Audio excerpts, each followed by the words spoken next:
Hi, friends. The world got you down. Don't be sad. Listen to $2 Late Fee with Zach and Dustin. $2 Late Fee is the podcast that celebrates the best decade of entertainment, the 1980s. We pick a movie and soundtrack from our youth that we loved and see if it holds up today. We also interview your favorite celebrities from that era. All in the spirit of positivity and togetherness. Check us out at $2LateFee.com.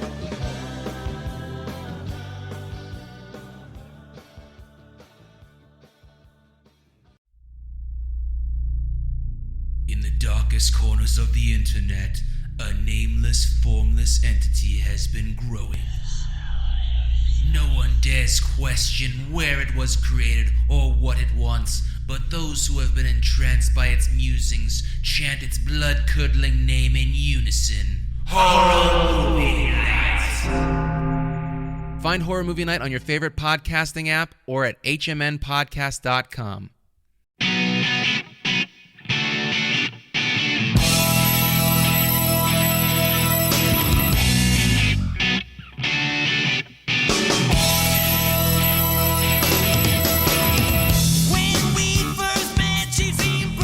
Matt, we are back. We've already covered all of the parodies on this album. I know, and we still have so many more to go. There's four it's more such a tracks weird, to go. bizarre record, Al. Jeez. So, we're talking about a song, She Never Told Me She Was a Mime. And I feel like I've said this in past episodes, that if you were to ask me what my least favorite Al song was, that this would have been one of the songs that I would have just instinctively said. And I think that I've changed my mind. Ooh, great. Well, because I listened to this and I said, I actually find this song kind of charming. I think it was just that it's a 5-minute long original on an already like underwhelming album. So it was just an easy thing to punch down on. But like the song itself is actually pretty good. It is the longest song on Alapalooza. Yeah. It is just shy of 5 full minutes long, which, Al is going to become more and more known for his big epic tracks, but at this point in his career, he's not doing that as much. This is, especially for a middle of the album track, that's long. Definitely a little bit surprising on the length there. Just to start out, because your sentiment about not liking this song is well shared by many Al fans, so much so that on the first Vanity tour in 2018, I saw Al and his band play in Huntington, New York, and they played this song. And I remembered Al saying something about it, and I wasn't sure exactly what it was. And thanks to the magic of the world we live in, all of those shows were recorded by Al and are available online. And so I looked it up, and I found the audio of Al introducing this song. And verbatim, this is what Al said. Sometimes I go online, as one does, and I see what fans think about my various songs. And sometimes I see lists where they rank my songs in terms of best to worst.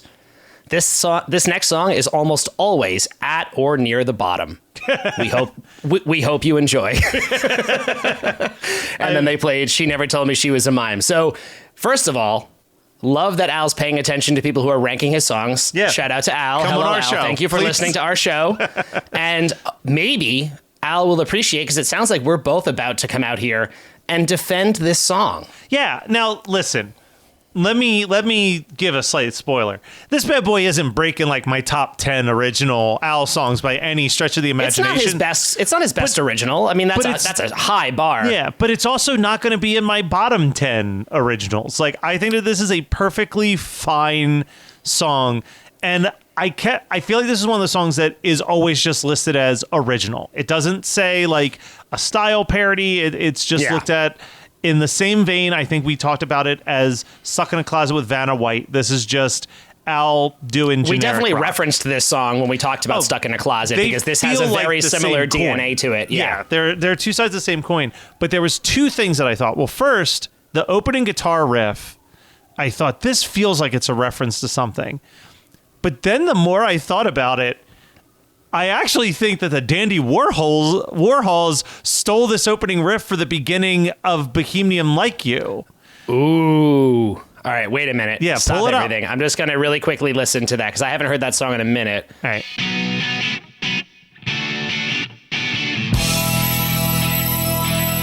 And then here's Bohemian Like You.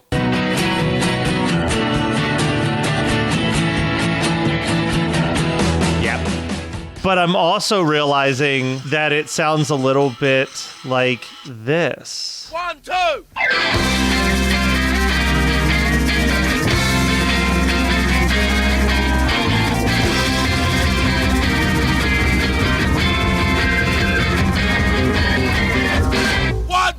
I'm not recognizing that immediately. Who's that? It's Little Bitch by the Specials. Wow. Wow. Okay. But it definitely feels like it's inspired. I feel like all three of those riffs are like just a couple notes difference from each other. They're very, very close to each other. So it's again, it's a great like classic rock riff that they've come up with for the Al song. I love the Dandy Warhols reference, and I love the special. That's fantastic. One before and one after Al. That's wonderful.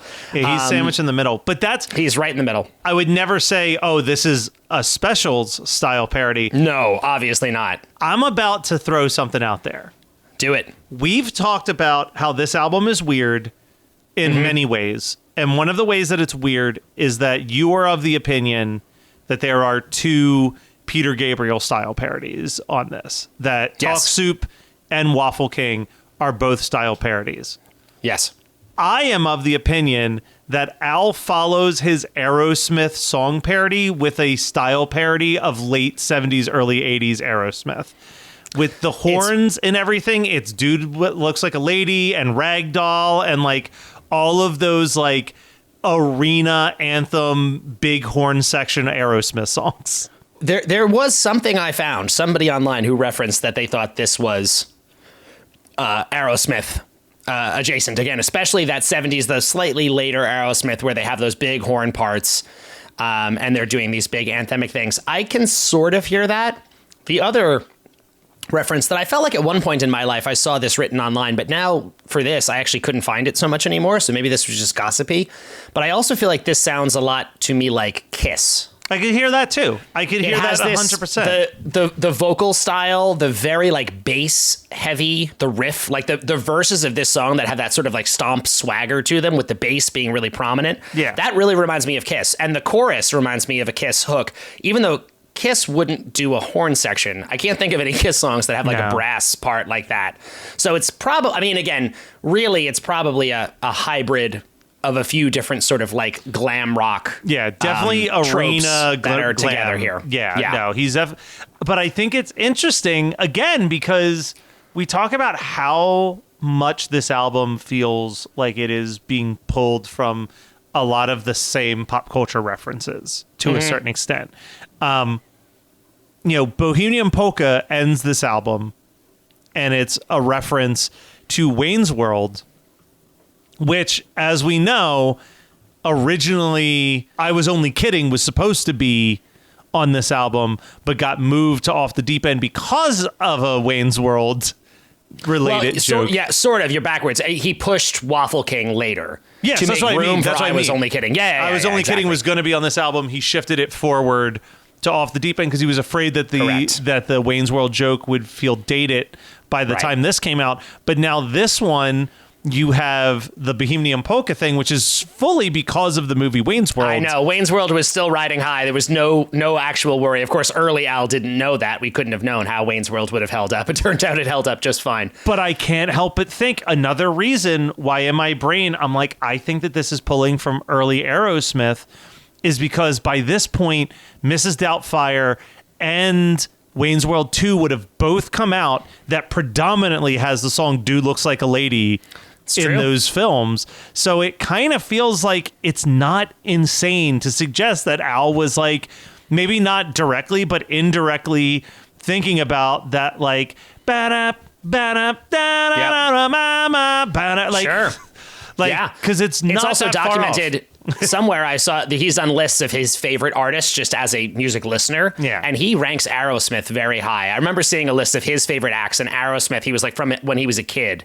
Loves Aerosmith. I've said this on a bunch of different podcasts, and this is not me pretending that Steven Tyler isn't in like some super hot water lately, and it seems like Aerosmith, even if they weren't on a farewell tour, were all ready to say farewell to Aerosmith. But all of that excluded, I have said before that if you are a musician playing music, you should be studying Aerosmith's career like a hawk, because I cannot for the life of me think of any other artist who survived the 70s, the 80s, the 90s, and the early 2000s, remaining predominant at different points of each one of those decades and somehow staying true to their original sound while also sounding relevant to the sound of that time. Like, it is whatever that group of 5 guys was able to like successfully juggle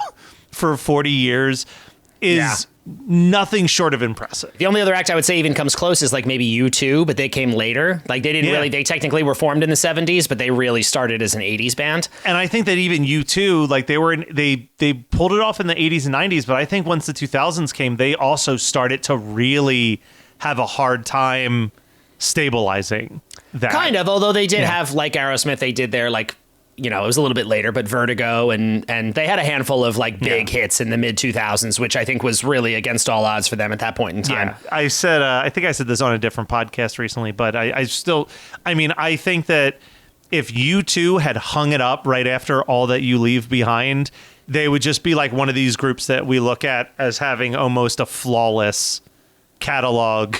Probably true. Music. Probably true. That was a really impressive comeback, which again, like nobody really expected them to do that. And again, people who listened to early Aerosmith never thought that they were going to wind up doing the power ballad theme to Armageddon. Yeah, and dominating. Like that was a shocking thing. The Billboard Hot 100 for like something like 12 weeks. Like, yeah, it was insane. It was insane. But even, you know, my example is always like, you listen to Toys in the Attic, and it's very much an Aerosmith album that feels like an album from the 70s.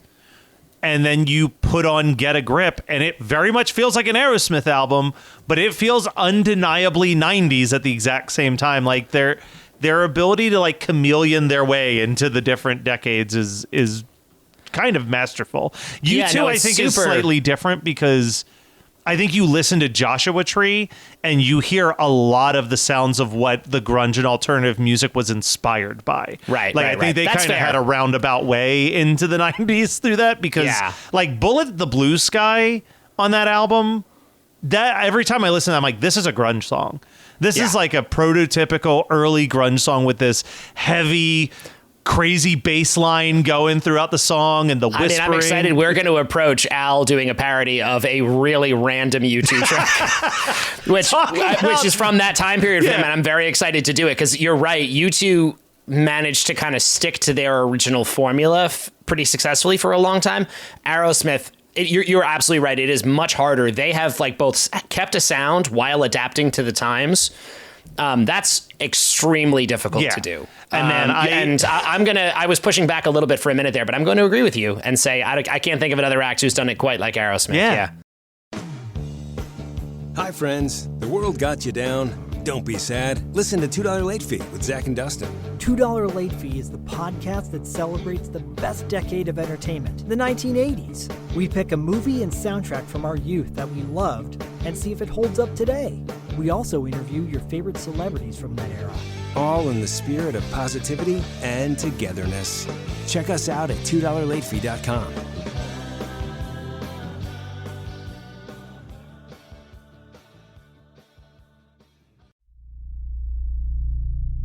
In the darkest corners of the internet, a nameless, formless entity has been growing. No one dares question where it was created or what it wants, but those who have been entranced by its musings chant its blood-curdling name in unison. Horror Movie Night! Find Horror Movie Night on your favorite podcasting app or at hmnpodcast.com. 91 Donkey Lane is a magical apartment complex that contains immense power but lacks intelligent inhabitants. What is happening? I'm getting texts. Why are we getting a lot of texts? People found out what we did. Oh, dividing Mike Myers into an infinite amount of tiny Mike Myers? Listen to 91 Donkey Lane for free on Spotify or your favorite podcasting app. More at 91donkeylane.com. See you there, you donkeys. So this song, She Never Told Me She Was a Mime, I found it really charming listening to it today. I still think it's too long. This song does not need to be close to 5 minutes. I think it's great. I love this is like it's very musically indulgent. Yes. There's so much happening here. This is so crafted. You know, it's funny. I was listening to it and I was thinking about all the praise that I heaped on Airline Amy that you did not agree with about the musicianship and about me saying how, like, to me that song just sounds like the band having so much fun. Yeah. This song sounds like that band having the best time. Like, this is so fun and, oh my God, like the Jim's solo in the middle is great. It's just long in the best way. Like, it's got that outro that's separate from the rest of it where kind of the horns take the lead. This is ambitious. And again, I love the fact that, like, lyrically it has no right to be musically this ambitious. Like, this is just such a funny hodgepodge of, like, this seems like Al going out of his way to do one of the most, like, comedically stale subjects you could possibly hit. Like, mime comedy or making fun of mimes is about as hacky a comedic premise as you could possibly get, right? Oh, for sure. We've said before how Al does not mind entering that terrain, and I love that about him. I love that he's like, yeah, you know what? I know that it's well documented. Everyone loves to make fun of spam, but guess what? I'm going to do it too. Because it's still fun. Like, funny is funny. And Al's twist, I'm curious to hear if you have any thoughts on the lyric of this song, because something that I always thought was funny about it that I feel like doesn't get discussed is the idea that, so first of all, there's obviously just the joke in the title of the song, right? Well, she never told me she was a mime. You know what? I didn't even think about that being a joke. There you go. But but yes, the idea of, because it invokes I was going to say the idea that she was always a mime. That's what I mean. From the moment they meet, she's a mime, and somehow he doesn't figure it out until later. Well, that's what I was going to say is, when I think of a mime, there's a very specific image that comes to your mind of, like, the black leotard with the red suspenders and the white face and the beret and absolutely not talking. So the idea of having, like, an extended relationship with a person who's, like, literally dressed like that and doing mimeisms 24/7 and being upset that this information is new to you is very funny. And there is a really great line. Actually, just the bridge in general, I think, is the highlight of this song. She walks against the wind everywhere we go, stops at every corner and gotta put on a show, carries around a picture of Marcel. Always was the quiet type, but how was I to know? Like, I'm sorry, guys. That's great. That is a great bridge. I don't understand. I'm surprised.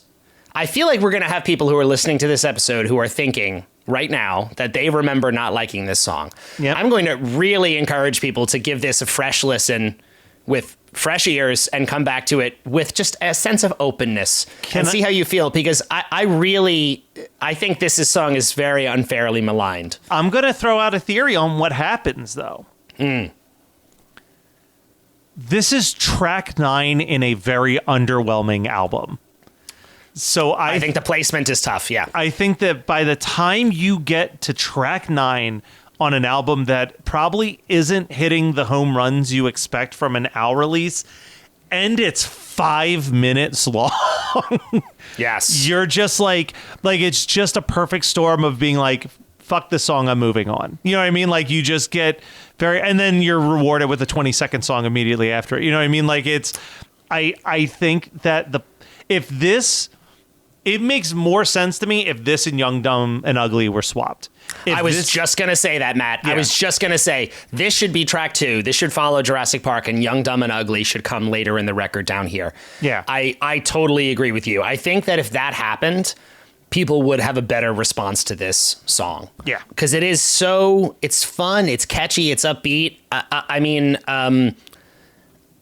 I really, you just did the lyrics for the bridge, but that bridge section of music is so fun. It's just like, I don't even know how to verbalize like the I don't know. I musically, I absolutely love all of the music of this track. And okay, if you're not on board with mime jokes, there really aren't even that many, honestly. And maybe that's another thing. People. No, Okay, so I mean, there's.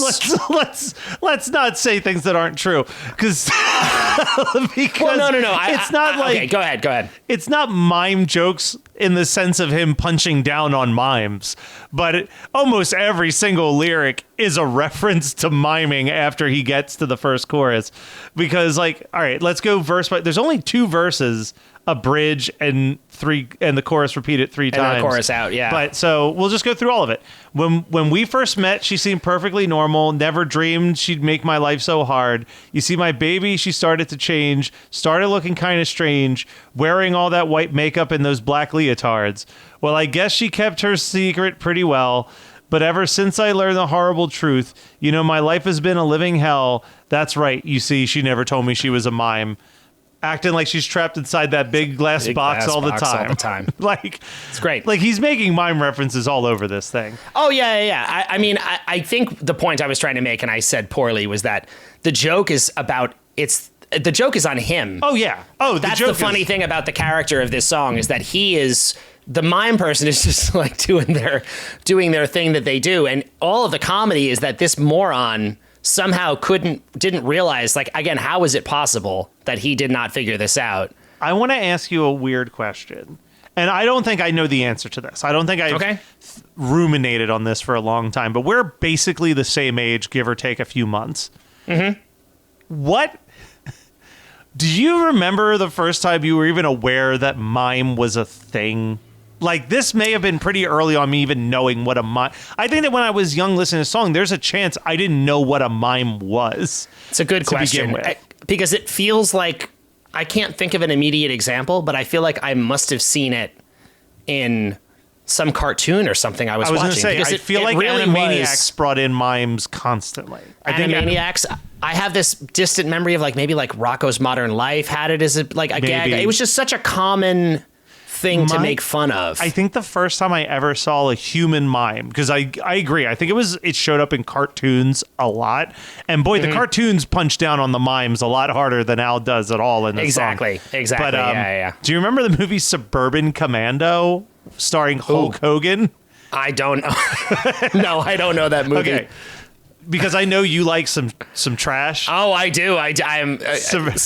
You said Suburban Commando, and I was like, that doesn't sound familiar. Then like starring Hulk Hogan, I was like, I have missed something here. So Suburban Commando is a movie starring Hulk Hogan based on a script that was originally written for I think the original intention was that it was going to star Arnold Schwarzenegger and Danny DeVito to ride off the success of Twins and do another movie with them. And they were like, this script's terrible. Absolutely not. So instead, It's a starring vehicle for Hulk Hogan and Christopher Lloyd. And the premise is that Hulk Hogan is a space marine who has an anger problem, and they tell him that he's going to vacation on Earth for a month to calm down. And he ends up staying in the home of Christopher Lloyd, who's like this very nebbish, put over dude. And his wife is Shelley Duvall. But throughout the movie, he goes like walking around town to try to like learn more about Earth. And every night he bumps into a mime and mistakes his mimery as like a different type of issue. Like he's doing the boxing and he's like, oh man, they got you in a force field. I'll break you out, brother. And then he just like punches the dude in the face by mistake. Or he's like trying to climb a rope and he's like, I'll help you get up there. And he picks him up and tosses him onto the roof of a building. I'm laughing really inappropriately hard at this. It sounds so dumb, but I just know I'm going to, when this episode airs, someone is going to text me and be like, how have you not seen Suburban Commando? I know I'm looking at the poster now. I cannot believe Shelley Duvall too. I mean, that's just too much. All right. This is, wow. 1991. Yeah. A great time for cinema. Yeah. Wow. The first time I ever went to Connecticut to hang out with Kyle, who helped film our trip to Jersey to test out Jim's computer, I made him watch Suburban Commando. I was like, while we're here, I know you've never seen this, so I brought my DVD for us to enjoy. Oh man. Wow. Okay. So there you go. So the mime culture was all there. It was all, and again, if that's people's biggest beef with this song is that it's just like people don't care about mime comedy. Yeah. I guess I can't argue with that, but I guess we started the lyrics. We should finish them because this is where the first verse is really just this man's plight. Yeah. And now we're starting to actually get into those mime jokes. We referenced I wish we both could just talk it all over, but my baby won't even make a sound. Now she makes everybody sick doing that pantomime shtick. Even our old friends have stopped coming around. That's my a great, that whole rhyme scheme, top notch right there. So good. My parents can't stand her and our neighbors hate her guts. She's really, really embarrassing me. The silent treatment's driving me nuts. So it's unclear in the lyrics of this song if this person was always a mime, because then he says that like she started to wear the leotards and stuff. I don't know, but I like the idea of I don't know. It makes me laugh, the idea of like wanting to talk to someone about this situation and them just not responding because they are a mime. And then we already did the bridge with the Marcel Marceau line. I can't imagine there's too many people who have rhymed Marcel Marceau with anything in a song. Yeah, so let alone no show and go. But yes, exactly. Yeah, I mean, it's a really good song. I'm actually usually I have a ballpark idea on where a song is going to land while we're recording, and I don't on this one. While you're thinking about it, I just wanted to point out one other thing that I thought of listening to this that I had not considered before. Another very recent example of like a mime joke, because I feel like they've really gone out of fashion, and I know you've watched this show as well, but I love the bit in the most recent season of I Think You Should Leave. Oh yeah, with Richard Brecky, yeah, who does his silent. Yeah, he'll never break, or he'll give you $1. He does a silent mime routine on stage and promises that he will never talk and if he talks, you get money in the audience, which just inspires all of these people to show up and heckle him to make him break. It's so good. It's so good. Another great example of like, well, that's, I guess, more even a joke about the mimes, but I appreciate that that's somehow Tim Robinson found new terrain for mime comedy. Yeah. You thought that you'd seen it all, but we thought Weird Al closed the book on mime jokes, but no. Okay. I think I found my spot. This is, I mean, it's low in the grand scheme of things, but it is shockingly higher than I put it. In fact, I believe I said when we recorded the Stuck in a Closet with Vanna White episode that I didn't like that song because it reminded me so much of She Never Told Me She Was a Mime, but at least I liked that song more than She Never Told Me She Was a Mime. But I'm putting it above Stuck in a Closet with Vanna White now after this re-listen. I'm plopping it right between Mr. Frump and When I Was Your Age. I think this is a really fun, good song. I almost went even higher, but when I was looking at my list, I saw another song that this reminds me of to a certain extent, but I think I like that song more, is Attack of the Radioactive Hamsters from a Planet Near Mars. I think also falls in that same like nondescript generic rock sound. Yeah. So that's my placement. I'm curious where you're going to pop this bad boy, because I think you even sang more praises than me on it. So I think I did, and I think I am going to rank it a little bit higher. I'm going to put it... Yeah, I like that you referenced Attack of the Radioactive Hamsters. On my list, I have that, and then right below that, I have Slime Creatures from Outer Space. And I feel like this occupies... Stuck in a Closet with Vanna White is the most obvious comparison on this track, but for my taste, those other two are great examples of where, like, I think the music is so good and so fun that in a way I actually don't care about what Al's singing. Yes. I just love the track so much. Well, especially Slime Creatures. I think Slime Creatures has that funky ass slap bass going throughout it that is just hypnotic. Slime Creatures is so good. I mean, that's like, I think really I'm gonna, if I haven't given it away, it's gonna be a cluster of these three together here. But I am actually going to put this at the top of that cluster. I'm going to put it just below This Is the Life and just above Radioactive Hamsters. All right. Yeah, that is... It's not in your top 10, but it might have cracked your top 20. That's insane. It's not top 10, but it's up there. It's good. And I do actually think I'm probably I'm responding in a way to the fact that this song has gotten some negative feedback, and I'm feeling the need to defend it a little bit because I really do think this is like, give this another listen. I'm very happy that he never played this song live back in the day. He debuted it live on the Vanity tour, which means that in all time, he has played this song 15 times ever. So I'm glad I got to see it because I really do think it's great. And again, if Al is paying attention to ranked lists, as he said on stage that he was, we are not putting it at the bottom. I actually think this is an underrated Al original. I agree wholeheartedly. And next week, we're going to definitely talk about a song that no one would consider an underrated Al original. Might be the most beloved Al original on the entire album. So stay tuned for that. Strong contender. Wow, yeah.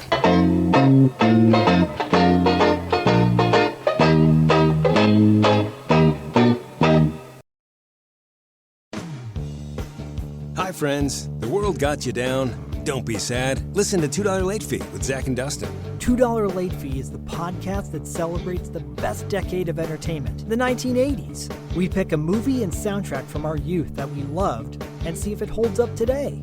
We also interview your favorite celebrities from that era. All in the spirit of positivity and togetherness. Check us out at $2latefee.com.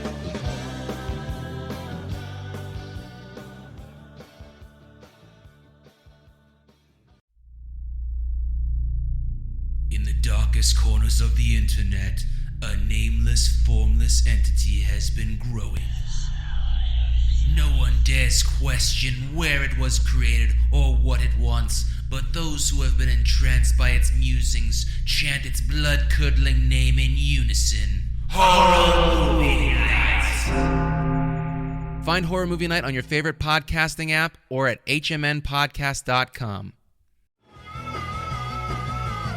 You're listening to the Geekscape Network.